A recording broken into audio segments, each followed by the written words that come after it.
Fala investidores, beleza? Lucas novamente com vocês. Pessoal, nesse vídeo vamos falar um pouquinho sobre o Mana 11. Esse é o fundo de base 10 concorrente do VGHF11, já que ele também é um fundo hedge fund e investe da mesma maneira que o VGHF11. Porém, a diferença principal é que ele custa o mesmo valor aproximadamente do VGHF11, porém tem pago um rendimento muito mais elevado e de uma maneira muito mais tranquila do que o VGHF11. Então, para quem não está muito feliz com o VGHF11, seria uma boa opção aí investir no Mana 11. Então vamos aproveitar aqui e analisar como é que esse fundo vem se desempenhando, aproveitar também que esse último relatório gerencial saiu na semana passada, então vem aqui nos atualizando como o fundo se desempenhou durante o último mês de dezembro de 2024, beleza?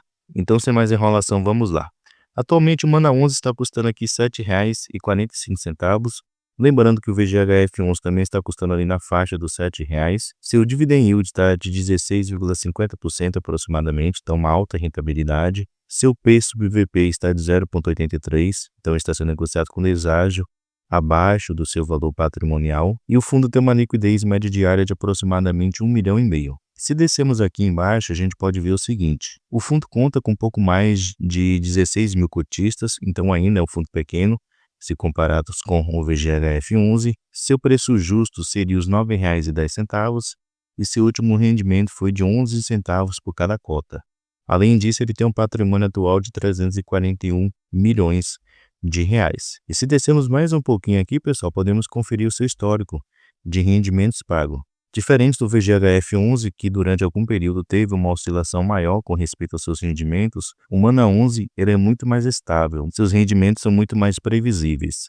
Durante esses últimos 12 meses, que foi no caso no ano de 2024, o menor rendimento que ele pagou foi de 10 centavos por cada cota, e o maior foi de 11 centavos por cada cota. Vocês podem notar que desde lá de meados de 2022 para cá, ele sempre vem pagando nessa média, de 10 até 12 centavos por cada cota, que foi os maiores rendimentos que ele já pagou. Vamos aqui agora no seu último relatório gerencial conferir, conhecer um pouquinho melhor sobre esse ativo, Mana 11, como é que ele investe, quais tipos de investimento que atualmente ele tem. Então ele menciona aqui que o Manandi Hedge Fund, ele é um fundo imobiliário que tem por objetivo oferir rendimentos mediante investimentos em CRI, cotas de outros FIIs, FITICs imobiliárias, ações imobiliárias e cotas de SPE, além de imóveis e outros títulos imobiliários.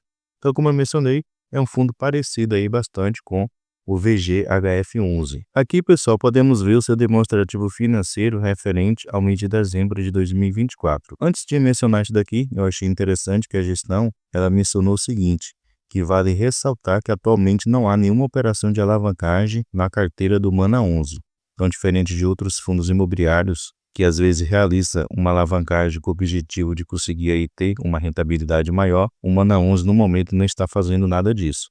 E mesmo assim, ele consegue entregar um rendimento muito interessante para os cotistas. Então aqui, correspondente ao mês de dezembro de 2024, podemos ver que o fundo gerou uma receita total de R$ 4.417.000. Em especial, foi proveniente aqui dos seus CRIs, que ele recebeu aqui aproximadamente R$ 3,8 milhões de reais. Ele também recebeu aqui resultados advindos dos seus fundos imobiliários, que atualmente ele investe, um pouco mais de R$ 497.000, e também a sua remuneração de caixa, que somou o valor de um pouco mais de R$ 120.000. Com respeito às suas ações, durante o mês de dezembro, ele não realizou nenhum tipo de ganho. As despesas do fundo somaram o valor de R$ 267.000. Então, pegando o seu resultado bruto e diminuindo pelas suas despesas, o fundo ele ficou com um resultado líquido para poder distribuir de R$ 4.150.000. O que equivaleu a 11 centavos,1 por cada cota. E o valor que ele distribuiu foi exatamente os 11 centavos por cada cota. Então ele pagou para os seus cotistas o valor que ele realmente gerou. Então mostrando assim que ele é um fundo autossuficiente. Ele não precisa aí ficar tirando dinheiro do caixa para poder conseguir manter o patamar de rendimentos, especialmente um patamar mais elevado, que é atualmente a situação aí do Mana 11. Aqui, pessoal, podemos ver a expectativa de rendimentos para os próximos meses do Mana 11. Então, ele menciona aqui, até março de 2025, a expectativa é que seus rendimentos mantenham-se entre 12 centavos por cada cota, que seria, no caso, o seu limite superior, e o seu limite inferior seria aqui 10 centavos por cada cota. Como existe aí o aumento possível da taxa Selic no dia de hoje, que vai ser a primeira reunião do Copom durante esse ano de 2025, creio que ele possa sim aumentar seus patamares de rendimentos para o mês de março ou abril desse ano de 2025. Eu não falo correspondente ao mês de fevereiro, porque vai ter menos dias úteis, então isso aí acaba impactando negativamente a receita do fundo e, consequentemente, os seus rendimentos.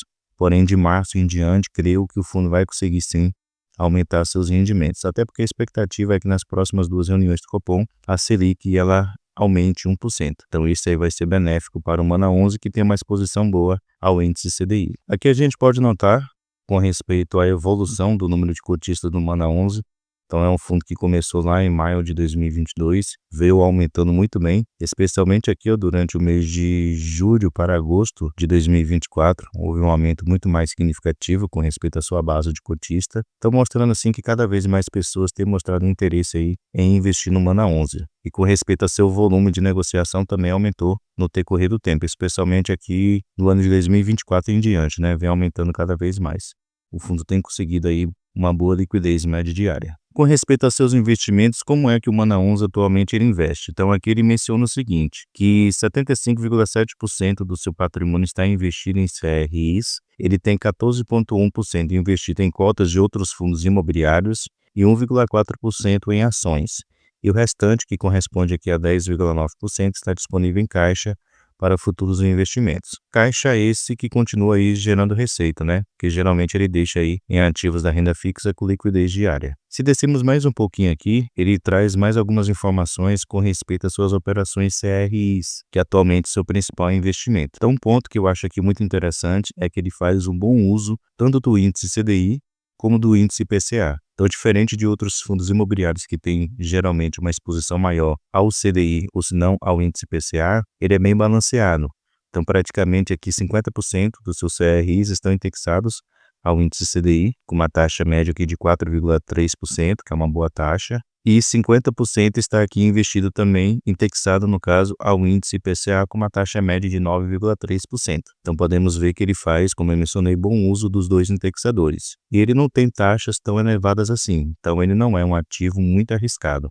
Ele é um ativo de risco médio. Já com respeito ao setor de atuação dos seus devedores, dos seus CRIs, podemos notar que ele tem uma boa diversificação, por ser aí no fundo pequeno, ele está bem diversificado, porém ele tem uma exposição maior aqui em 3 setores, que é incorporação, que corresponde a 25% dos seus devedores, shopping com 12% e properties com 10%. Descendo mais um pouquinho aqui, ele menciona agora sobre os fundos imobiliários que ele investe, que é seu segundo principal investimento. Então ele menciona aqui a sua exposição para o segmento de fundos imobiliários. Então a maioria dos fundos imobiliários que atualmente ele investe, que são 43,8%, são fundos de recebíveis, no caso fundos de papel. Ele tem aqui também 16,8% em fundos considerados hedge fund, assim como ele, 12,6% em fundos de shopping e 9,7% em fundos de renda urbana. E com respeito à sua exposição por tipo de risco, ele usa aqui 2 estratégias no momento, que a sua principal é o carrego, então são fundos imobiliários que ele quer carregar para o longo prazo, que atualmente corresponde aqui quase 75% dos fundos imobiliários que ele investe, e o restante, aproximadamente 25%,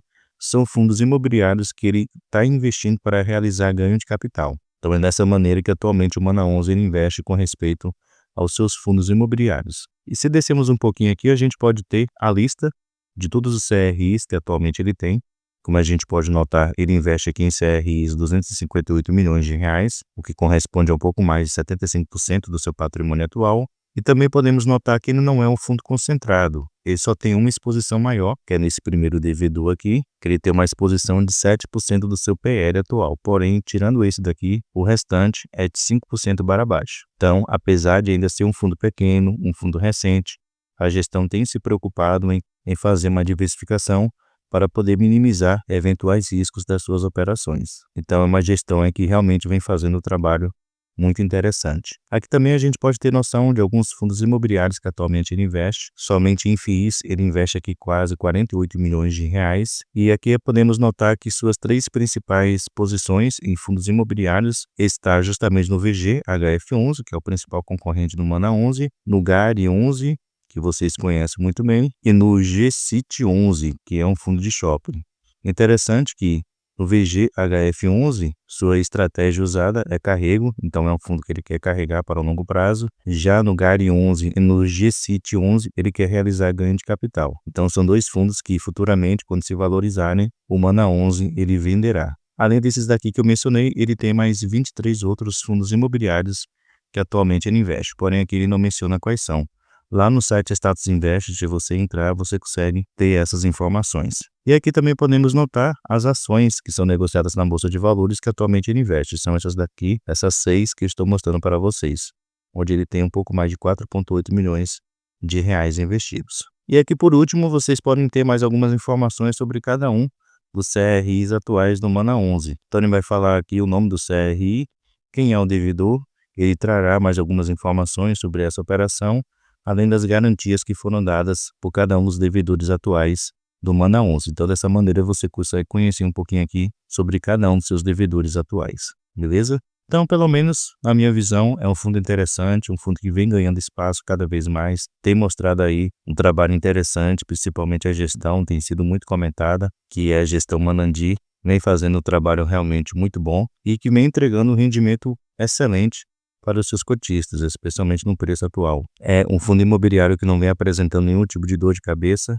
para os seus cotistas e a expectativa é que ele aumente ainda mais seus rendimentos, como eu mencionei, ele tem uma exposição de 50% dos seus CRIs ao índice CDI e com o aumento do índice CDI previsto para esse ano de 2025, ele poderá tranquilamente aumentar seus rendimentos aí para 12, 13 centavos por cada cota já nos próximos meses, beleza? Deixe aí nos comentários a sua opinião sobre esse fundo. Você já investe, investiria? Deixe aí nos comentários. Muito obrigado pela sua atenção e até a próxima.